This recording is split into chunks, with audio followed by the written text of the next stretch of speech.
बिस्मिल्लाहिर्रहमानिर्रहीम। Chapter number 4 first year biology के अंदर बायो एनर्जेटिक्स है और बायो एनर्जेटिक्स का इंट्रोडक्शन 2 साल पहले हमने यूट्यूब चैनल पर अपलोड किया था। बहुत सारे स्टूडेंट्स की तरफ से ये डिमांड आई थी कि बायो एनर्जेटिक्स का फुल चैप्टर जो है वो अपलोड किया जाए। तो अभी हम आगाज़ कर रहे हैं फोटोसिंथेसिस से और इंशाल्लाह 1 बाय 1 जो है वीडियोस के अंदर ये फुल चैप्टर हम इंशाल्लाह अपलोड करेंगे। बायो एनर्जेटिक्स का इंट्रोडक्शन आपने देख लिया होगा। इस चैप्टर में जो फर्स्ट टॉपिक है वो क्या है? इस चैप्टर के अंदर जो फर्स्ट टॉपिक है दैट इज फोटोसिंथेसिस। तो फोटोसिंथेसिस से स्टार्ट करते हैं।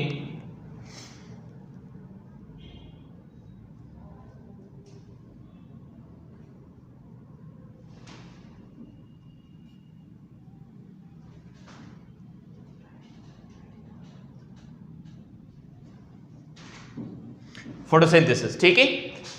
फोटोसिंथेसिस के टॉपिक में फोटो का लफ्ज किसके लिए इस्तेमाल होता है? फोटो का लफ्ज इस्तेमाल होता है लाइट के लिए। और सिंथेसिस का लफ्ज किस चीज को जाहिर कर रहा है? तो सिंथेसिस का लफ्ज जाहिर कर रहा है कि किसी कंपाउंड जो है उसको बनाया जा रहा है, उसकी मेकिंग हो रही है, उसकी सिंथेसिस हो रही है, ठीक है। तो फोटोसिंथेसिस को एक्सप्लेन हम किस तरीके से करेंगे? देखें, फोटोसिंथेसिस जो है वो प्रोसेस है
फोटोसिंथेसिस। फोटोसिंथेसिस का जो प्रोसेस है तो ये प्रोसेस हम किसको कहते हैं? The process in which plants, algae और सायानोबैक्टीरिया, प्लांट्स, अल्जी या सायानोबैक्टीरिया, इन तीनों के अंदर फोटोसिंथेसिस होती है।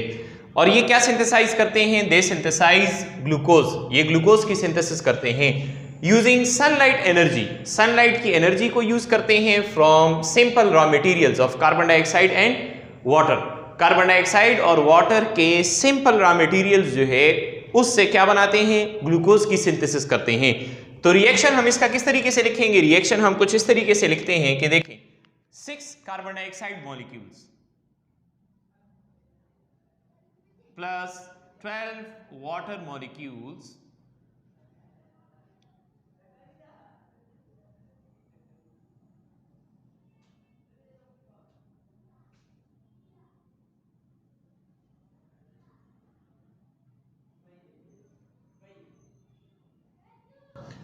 Six carbon dioxide molecules 12 water molecules. ये reaction 6 carbon dioxide molecules 12 water molecules, ये रिएक्शन होगा किसके अंदर? क्लोरोप्लास्ट के अंदर होगा। अगर सायानोबैक्टीरिया है, अगर क्या है? सायानोबैक्टीरिया है तो उसके प्लाज्मा मेम्ब्रेन के अंदर होगा क्लोरोप्लास्ट। और in the presence of sunlight, किस चीज की मौजूदगी में? सनलाइट की मौजूदगी में। किस चीज की मौजूदगी में? सनलाइट की मौजूदगी में ये रिएक्शन होगा और ये क्या बनाएगा? It will form glucose. Glucose plus oxygen plus water. Glucose plus oxygen plus water. Bacteria के अंदर फोटोसिंथेसिस होती है, बैक्टीरिया के अंदर फोटोसिंथेसिस होती है, लेकिन ये कि हमने यहां पर सिर्फ सायानोबैक्टीरिया क्यों लिखा है? तो सायानोबैक्टीरिया का हमने लफ्ज इसलिए इस्तेमाल किया कि सायानोबैक्टीरिया कार्बन डाइऑक्साइड और वाटर को एज ए रॉ मटेरियल इस्तेमाल करता है। दीगर जो फोटोसिंथेटिक बैक्टीरिया हैं, ठीक है, जिनको फोटो ऑटोट्रॉफ नहीं बल्कि फोटो हीट्रोट्रॉफ कहा जाता है, जिनको फोटो ऑटोट्रॉफ नहीं बल्कि क्या कहा जाता है? फोटो हीट्रोट्रॉफ कहा जाता है। तो वो कार्बन डाइऑक्साइड और वाटर की जगह पर वो क्या यूज करते हैं? H2S यूज करते हैं, हाइड्रोजन सल्फाइड यूज करते हैं और फिर वो ग्लूकोज की सिंथेसिस करते हैं। इसलिए हमने क्या लिखा? इसलिए हमने प्लांट्स, अल्जी और सायानोबैक्टीरिया। सायानोबैक्टीरिया को ब्लू ग्रीन अल्जी भी कहा जाता है। तो देखें ये क्या है, ये एक रॉ मटेरियल है। This is carbon dioxide. Carbon dioxide के साथ वाटर, और इसके बाद ये सिंथेसिस हुई किस चीज की, ग्लूकोज की। ठीक है, ग्लूकोज क्या है, ग्लूकोज एक मोनोसेकेराइड है। ग्लूकोज क्या है, मोनोसेकेराइड। और इसके साथ क्या रिलीज हो रहा है, इसके साथ रिलीज हो रहा है ऑक्सीजन, और सिंथेसिस हो रही है वाटर की। ऑक्सीजन रिलीज हो रहा है और सिंथेसिस हो रही है किस चीज की, वाटर की सिंथेसिस हो रही है। फोटोसिंथेसिस का प्रोसेस जो है, इसको समझने के लिए हमें समझना होगा किस चीज को, हमें समझना होगा स्ट्रक्चर ऑफ क्लोरोप्लास्ट। हमें समझना होगा किस चीज को, क्लोरोप्लास्ट के स्ट्रक्चर जो है इसको समझना होगा। तो प्लांट्स के अंदर ऑर्गेनेलीज होते हैं, पिगमेंटेड ऑर्गेनेलीज। प्लांट के अंदर ऑर्गेनेलीज होते हैं, those are called as pigmented organelles. और वो जो पिगमेंटेड ऑर्गेनेलीज हैं वो प्लांट को क्या देते हैं, प्लांट के अंदर जो लीव्स हैं या जो फ्लावर्स हैं उनको कलर्स देते हैं, या फ्रूट्स का कलर भी उनकी वजह से है। तो दोज आर प्लास्टिड्स। उनको हम क्या कहते हैं, प्लास्टिड्स कहते हैं। और उन प्लास्टिड्स में से एक किस्म जो है दैट इज क्लोरोप्लास्ट। तो क्लोरोप्लास्ट का स्ट्रक्चर किस तरीके से है, क्लोरोप्लास्ट का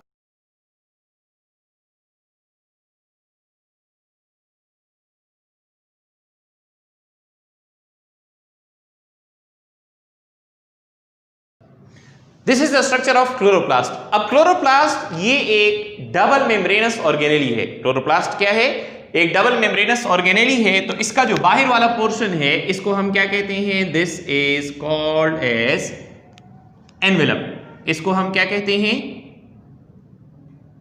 एनवेलप कहते हैं, राइट। एनवेलप के अंदर क्या चीज है, तो एनवेलप के अंदर जो है ये कॉइन्स की तरह के ये जो स्ट्रक्चर नजर आ रहे हैं, ये इकट्ठे होकर क्या बनाते हैं, ये इकट्ठे होकर ग्रेनम बनाते हैं। ये इकट्ठे होकर क्या बना रहे हैं, ग्रेनम। ग्रेनम सिंगुलर है, इसका प्लूरल जो है that is grana. In granum के दरमियान में क्या है, इंटरग्रेना है। ग्रेनम के दरमियान में इंटरग्रेना है। ग्रेनम जो है इसके दरमियान में क्या है, इंटरग्रेना। अब और इसमें ये जो ग्रेनम है ये बना होता है किससे,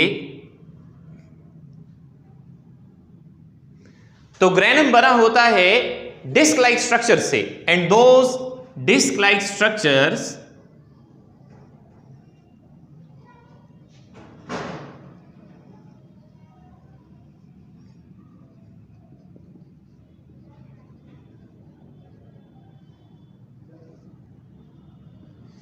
ग्रेनम बना होता है डिस्क लाइक स्ट्रक्चर से, और वो डिस्क लाइक स्ट्रक्चर जो है वो क्या कहलाते हैं, those disc like structures are called as thylakoids. उनको हम क्या कहते हैं, थाइलाकॉइड्स कहते हैं। तो थाइलाकॉइड जो है ये क्या चीज है, थाइलाकॉइड आर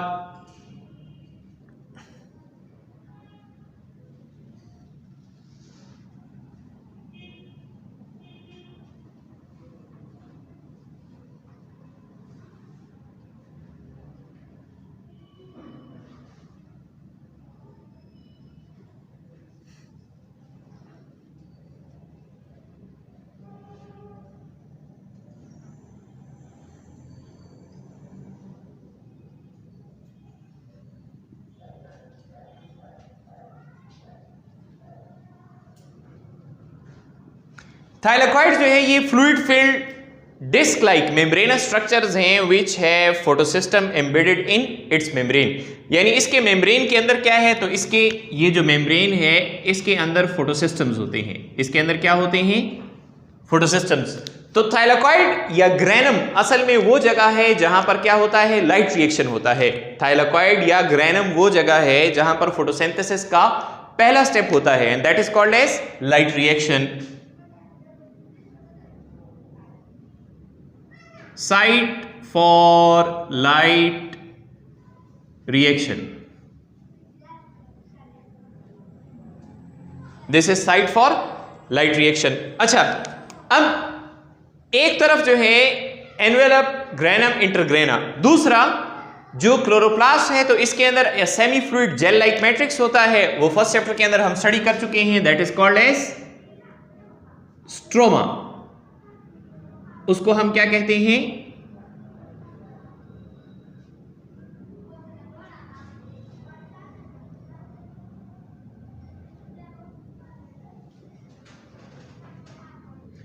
ये है स्ट्रोमा। ये क्या है? स्ट्रोमा।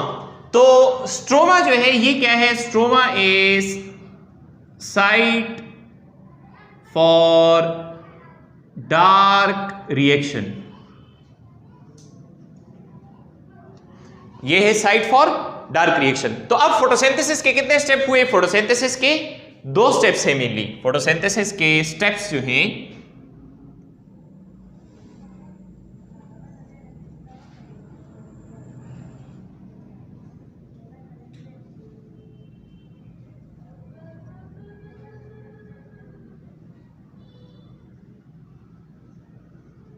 फोटोसिंथेसिस के 2 स्टेप्स हुए। पहला स्टेप इसका लाइट रिएक्शन है, दूसरा स्टेप इसका डार्क रिएक्शन है।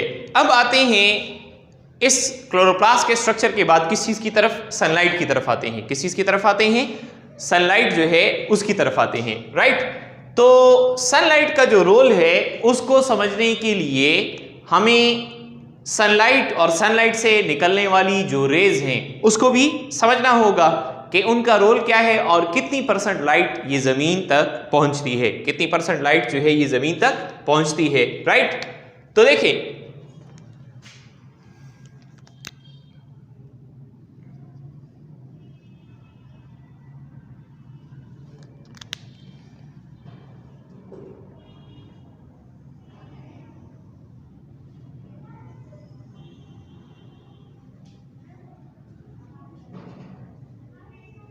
सूरज के बारे में हम ये कहते हैं कि सन क्या है? Sun is the ultimate source of energy.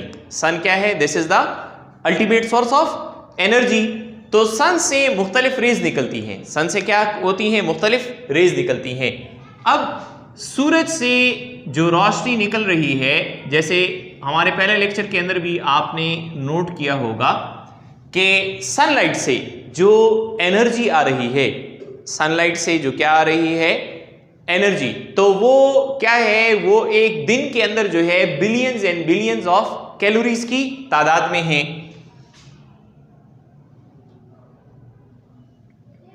लेकिन सूरज से आने वाली ये रोशनी जो ब्लू प्लैनेट तक आती है, जो जमीन तक आती है, वो इस टोटल सनलाइट का कितना है? वो इस टोटल सनलाइट जो है उसका सिर्फ 40% है। इस टोटल सनलाइट जो है उसका सिर्फ कितना है? 40% है। तो देखें कि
तो अर्थ जमीन तक जो लाइट पहुंच रही है, तो इस लाइट के अंदर क्या है?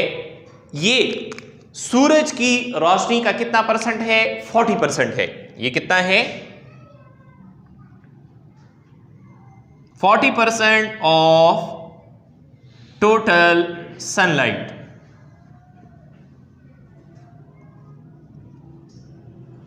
रीचेस अर्थ। टोटल सनलाइट में कितना? टोटल सनलाइट जो है उसके अंदर 40% जो है वो जमीन तक पहुंचता है। ये जो 40% जमीन तक पहुंचता है ये किस चीज पर मुश्तमिल है? तो ये 40% जो जमीन तक पहुंचता है ये विजिबल लाइट स्पेक्ट्रम पर मुश्तमिल है। ये किस पर मुश्तमिल है? Visible light spectrum. ये जो 40% है is mainly comprised of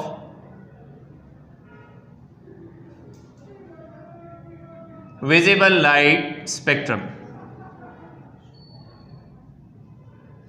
is mainly comprised of visible light spectrum। ये बुनियादी तौर पर मुश्तमिल है विजिबल लाइट स्पेक्ट्रम, और विजिबल लाइट स्पेक्ट्रम के साथ कुछ और वेवलेंथ्स भी होती हैं। विजिबल लाइट स्पेक्ट्रम के साथ कुछ और वेवलेंथ्स भी इसके अंदर शामिल होती हैं। अब सवाल यह है कि ये 40% लाइट जो जमीन तक पहुंचती है, तो इस 40% के अलावा जो बाकी 60% है उसके साथ क्या होता है? जो बाकी 60% है उसके साथ क्या होता है? तो देखिए, जो बाकी 60% है उसके अंदर मुख्तलिफ क्या हैं? वेव्स हैं। कौन सी वेव्स हैं? जैसे UV rays, microwaves, gamma radiations,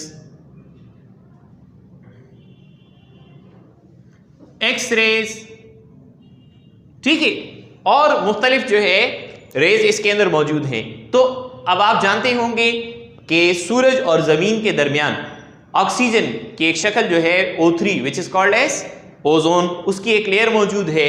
तो वो अल्ट्रावायलेट रेज या दीगर जो हार्मफुल रेज हैं उसको क्या कर लेती हैं? एब्जॉर्ब कर लेती हैं। लिहाजा जो 60% है, 60% के साथ क्या होता है? 60% के साथ ये होता है कि ये एब्जॉर्ब हो जाती है, रिफ्लेक्ट हो जाती है या स्कैटर्ड हो जाएगी। ठीक है, एब्जॉर्ब, रिफ्लेक्ट या स्कैटर्ड हो जाएगी, यानी कुछ रेडिएशंस इसमें से ओजोन या कोई और पार्टिकल जो है वो एब्जॉर्ब कर लेंगे, या जो है ये वापस चली जाएंगी, मुनकिस हो जाएंगी, रिफ्लेक्ट हो जाएंगी, या ये ऊपर जो क्या है एटमॉस्फेयर से ऊपर का जो रीजन है उसी के अंदर क्या हो जाएंगी? उसी के अंदर स्कैटर्ड हो जाएंगी, फैल जाएंगी। तो ये कंप्लीटली जमीन तक नहीं पहुंच सकेगी, ये कंप्लीटली जो है जमीन तक क्या होगी? नहीं पहुंच सकेगी। तो ये है सनलाइट। अब आते हैं, हमने ये कहा कि 40% मुश्तमिल है ये किस पर? विजिबल लाइट स्पेक्ट्रम पर मुश्तमिल है। किस पर मुश्तमिल है? Visible light spectrum. तो विजिबल लाइट स्पेक्ट्रम हम किसको कहते हैं?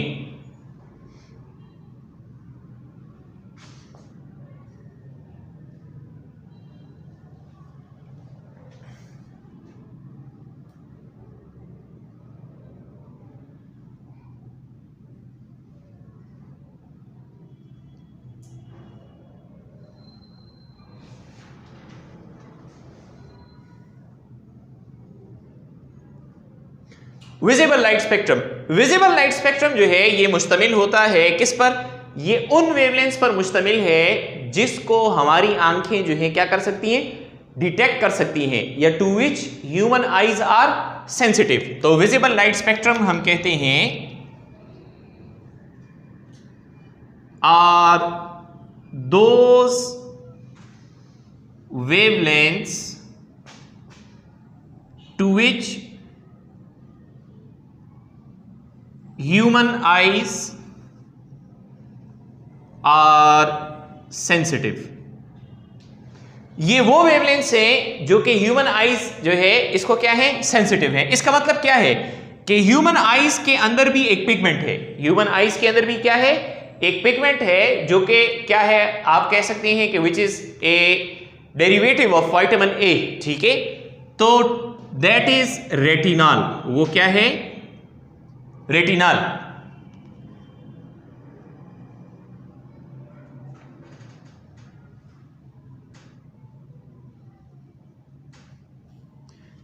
Retinol pigment in human eyes. Retinol pigment जो कि ह्यूमन आईज के अंदर है, रेटिनॉल पिगमेंट जो कि किस चीज के अंदर है? ह्यूमन आईज के अंदर है। तो ये क्या करता है? ये पिगमेंट जो है इस रेंज ऑफ लाइट जो है इसको डिटेक्ट करता है, लेकिन इससे बियॉन्ड यानी इससे कम या ज्यादा जो है उसको डिटेक्ट नहीं कर सकता। तो अब ये कि थोड़ा सा कॉन्फ्लिक्ट है आपके केमिस्ट्री के कोर्स में और बायोलॉजी के कोर्स में, इसकी जो वैल्यूज हैं उसमें फर्क है, लेकिन हम उन वैल्यूज को लेंगे जो कि किसके अंदर गिवन है? उन वैल्यूज को लेंगे जो कि आपके कोर्स के अंदर गिवन है। तो देखें, विजिबल लाइट स्पेक्ट्रम क्या? visible light spectrum, it ranges from 390 nanometre to 760 nanometre. ये 390 नैनोमीटर से कितने तक है? 760 नैनोमीटर तक है। और इस रेंज के अंदर क्या है? इस रेंज के अंदर 7 कलर्स मौजूद हैं। इस रेंज के अंदर कितने कलर्स मौजूद हैं? 7 कलर्स जो है वो मौजूद हैं। तो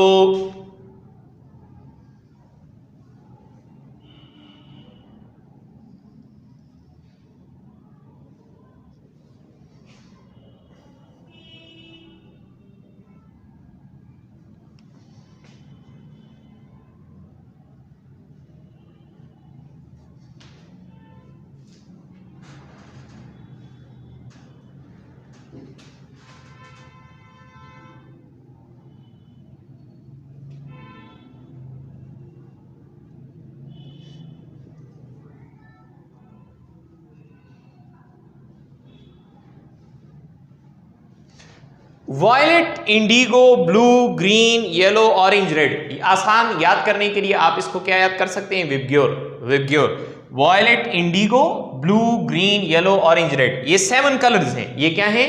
7 कलर्स हैं। अब इधर एक और बात को भी समझें कि किसी भी चीज का जो कलर होता है, किसी भी चीज का जो क्या होता है? कलर, तो वो असल में वो वेवलेंथ्स होती हैं जो कि वो पर्टिकुलर सब्सटेंस या ऑब्जेक्ट क्या करता है? रिफ्लेक्ट करता है। कोई भी पर्टिकुलर सब्सटेंस या ऑब्जेक्ट जिन वेवलेंथ्स को रिफ्लेक्ट करता है, जिन वेवलेंथ्स को रिफ्लेक्ट करता है, तो वही असल में उसका कलर होता है। वही असल में उसका क्या होता है? कलर होता है, राइट। तो ये है विजिबल लाइट स्पेक्ट्रम। अब 390 नैनोमीटर पर क्या है? 390 नैनोमीटर पर है वॉयलेट। 390 नैनोमीटर पर क्या है? वॉयलेट है। और 760 नैनोमीटर पर क्या है? रेड है। अब आप जानते होंगे in the light of physics की जो स्टडी आपके पास है कि जिस वेव जो है उसका वेवलेंथ कम होता है तो उसकी एनर्जी ज्यादा होती है, हाई होती है। और जिस वेव जो है यानी जिस काइंड ऑफ वेव्स का वेवलेंथ क्या होगा?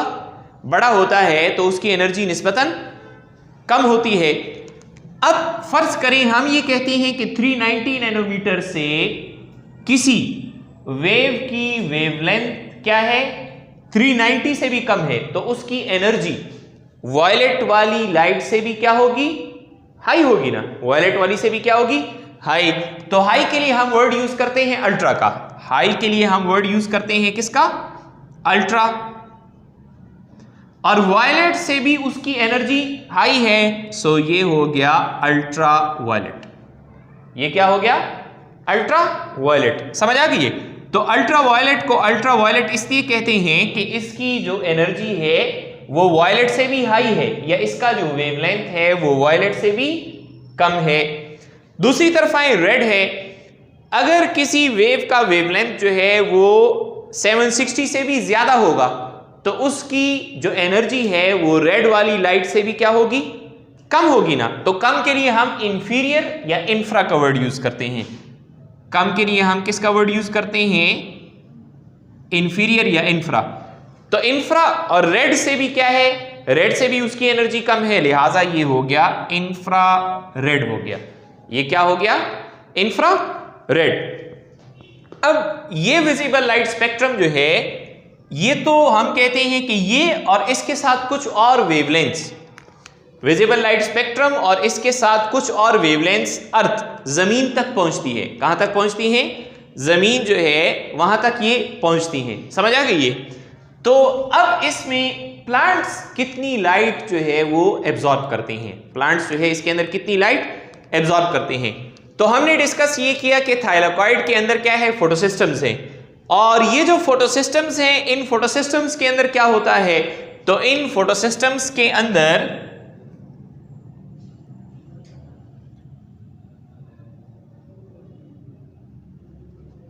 इन फोटोसिस्टम्स में कैरोटीनॉइड्स होते हैं। क्या होते हैं? कैरोटीनॉइड्स। इसी तरीके से इसमें क्लोरोफिल ए, क्लोरोफिल बी होता है।